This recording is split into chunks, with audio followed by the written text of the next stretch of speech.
امن کا پیغام یہ دینی مدارس میں، سیاہ امن کا پیغام یہ دینی مدارس میں۔ اور اپنے بچوں اور بچیوں کی تعلیم اس نظام کے مطابق انشاءاللہ کرواؤ جس نظام کے مطابق جب بچے بڑے ہوں گے، شاید اسی وقت تک وہ دور بھی آ جائے گا جب یہ شہر، ضلع، صوبہ نہیں، ملک کے نظام کو چلانے کے لیے یہ ملک آپ سے ہاتھ جوڑ کے اپیل کرے گا، ہم تھک چکے ہیں، اب سنبھالو او غلامان مصطفیٰ، تمہارے سوا کوئی ہمارے ساتھ انصاف نہیں کر سکتا۔ یہاں کا کسان پکارے گا، یہاں کا مزدور پکارے گا، یہاں کے مظلوم پکاریں گے، یہاں کے سکھ پکاریں گے، یہاں کے عیسائی پکاریں گے، یہاں کے SC ST کے لوگ پکاریں گے، یہاں کے OBC کے لوگ پکاریں گے۔ صدیوں سے جو لوگ مظلوم ہیں وہ سب تجربے کر کے تھک چکے ہوں گے، اور اس وقت اللہ ان کے دل میں ڈال دے گا کوئی راستہ اس کے سوا نہیں ہے کہ وہ محمد الرسول اللہ کا دامن تھام، یہ ان کے دل میں آئے گا۔ حالات اسی رخ پر جا رہے ہیں، دیکھنے میں الٹے حالات نظر آ رہے ہیں، دیکھنے میں الٹے حالات نظر آ رہے ہیں۔ یاد رکھنا، جب بہت کس کے گرمی بڑھتی ہے اور بدن میں کھجلی ہونے لگتی ہے تو سیٹھ لوگ تو کہتے ہیں بھئی بہت خراب موسم ہے، AC چلاؤ، اور کسان بہت خوش ہوتا ہے۔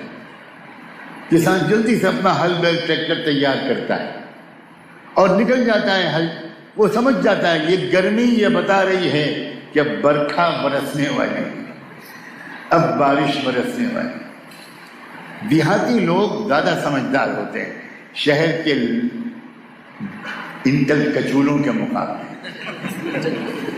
بہت سمجھدار۔ وہ موسم گرمی کر رہا ہے، عجیب بات، لوگ کھجلانے لگتے ہیں، خاص قسم کی کھجلی کمر میں ہوتی جیسے چونٹی چل رہی ہو، اور وہ جب بچے کہتے ہیں اماں ذرا کھجلاؤ، بہت کس کے کھجلی ہو رہی ہے، تو وہ ابا جو ہے وہ نہ بچے کو دیکھتا ہے نہ بچے کی اماں کو، وہ اٹھ کے جلدی سے بیل اور ہل تیار کرتا ہے، وہ سمجھ جاتا ہے آ گئی اب موسم آ گئی۔ یہ جو آج کل کے حالات ہیں نا، یہ اماں کھجلی ہو رہی ہے، یہ تو سارا میڈیا کہہ رہا ہے کہ اماں کھجلی ہو رہی ہے، لیکن یہ بوڑھا کسان کہہ رہا ہے بارش کرے گی۔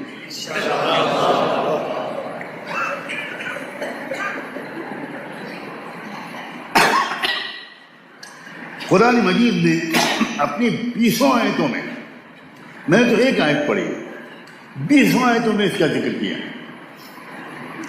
ایک جگہ تو یہاں تک کہہ دیا کہ ظلم جب اتنا بڑھ جاتا تھا کہ نبی پیغمبر بھی پکارنے لگتے تھے کہ متی نصر اللہ، کب آئے گی اللہ کی مدد، بہت ہو گیا ظلم، تب جواب آتا تھا الا ان نصر اللہ قریب۔ تو یہ جیسے جیسے ظلم بڑھ رہا ہے ویسے ویسے ہمارے دل میں امیدیں بڑھ رہی ہیں، ہماری ہمتیں بڑھ رہی ہیں، اس لیے کہ ہم حالات کو اخبار کے ذریعے سے سمجھنے کی غلطی نہیں کرتے، ہم حالات کو قرآن کی روشنی میں سمجھنے کی کوشش کریں۔ تو ایک تو ہے تعلیم کا نظام،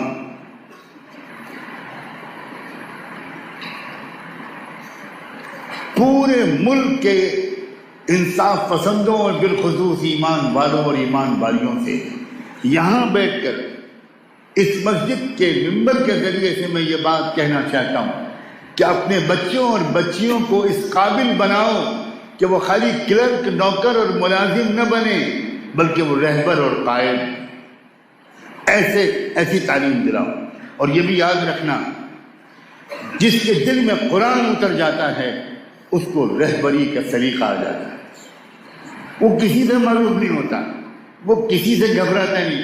میں اپنے والد ماجد رحمۃ اللہ علیہ کو بچپن سے دیکھتا تھا کہ ان کے پاس جتنے بڑے بڑے لیڈر آتے تھے، ان کے پاس وزیر اعظم جب پنڈت جواہر لال نہرو آتے تھے، ان کے پاس اندرا گاندھی میرے ہوش میں یا تجربے میں 2 دفعہ آئیں، اور پتہ نہیں کون کون آتا تھا، چھوٹی چھوٹی لیڈران اور لوگ آتے تھے۔ میں دیکھتا تھا کہ جتنا بڑا آدمی آتا تھا ہمارے حضرت والد صاحب کو وہ اتنا ہی چھوٹا نظر آتا تھا، کبھی معروف نہیں ہوتے۔ معروف ہونا تو یار بہت عجیب سا لفظ ہے، انہیں ایسا لگتا تھا کہ کوئی نسلی بیوقوف آیا ہے، نسلی پر داد نہیں دو گے تم. ایک تو اتفاق تو کوئی بیوقوف ہو جائے، باپ دادا بیوقوف نہ ہو، اور ایک وہ جو آج کل 2-2.5 بیوقوفوں کی شہرت ہے، ان کا ددیال، ان کا ننیال، ان کی سسرال سب تحقیق کر لو، پلے درجے کے احمق.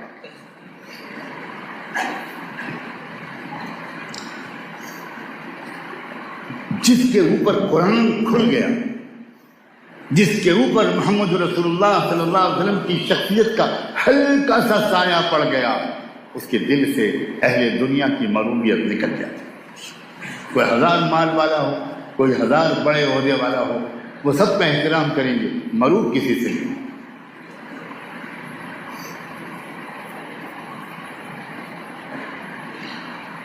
اور اگر ہم نے قرآن کا علم حاصل نہ کیا،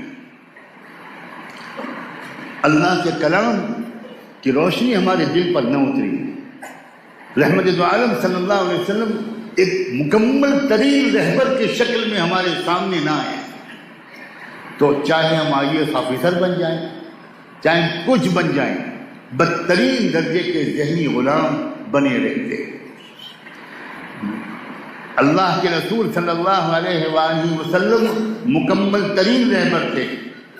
ہمیں ان سے نماز، روزہ، زکوٰۃ اور حج، رکوع اور سجدہ، ذکر و تلاوت یہ سب تو سیکھنا ہی ہے، لیکن ہمیں ان سے تجارت بھی سیکھنی ہے، ہمیں ان سے سیاست بھی سیکھنی ہے، ہمیں ان سے سماجیات بھی سیکھنی ہے.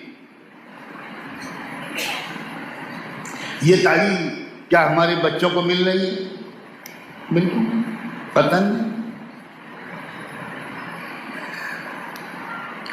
زیادہ سے زیادہ اسکولوں میں کچھ دینیات پڑھا دی اور کچھ دعائیں یاد کرا دی، اس پر بڑے فخر سے ہم کہتے ہیں حضرت میرے اسکول میں دینیات پڑھائی گئے. تو ہی ناداں چند کلیوں پہ قناعت کر گیا، تو ہی ناداں چند کلیوں پہ قناعت کر گیا، ورنہ گلشن میں علاج تنگی داماں تھا. ہمیں 2-4 دعائیں یاد کرانے سے کام نہیں چلے گا. ہمیں اپنے بچوں اور بچیوں کو ان کو یہ پوری طرح واقف کرانا ہے مکمل ترین رہنما محمد رسول اللہ. اور ایک بار رسول اللہ کو جس نے رہبر مان لیا، اسے نہ گاندھی کی ضرورت ہے، نہ بابا صاحب امبیڈکر کی ضرورت ہے، اسے کسی رہبر کی ضرورت نہیں. یہ ہم دنیا بھر کے الٹے سیدھے جو رہبروں یا رہزنوں کو رہبر بناتے پھر رہے ہیں، یہ اسی لیے ہے کہ ہم نے ابھی تک رسول اللہ کو ٹھیک سے نہیں پہچانا. ہم بالکل جانتے ہی نہیں کہ اللہ کے رسول کی سیاست کیا تھی. مدارس زندہ باد، میرے مدارس زندہ باد.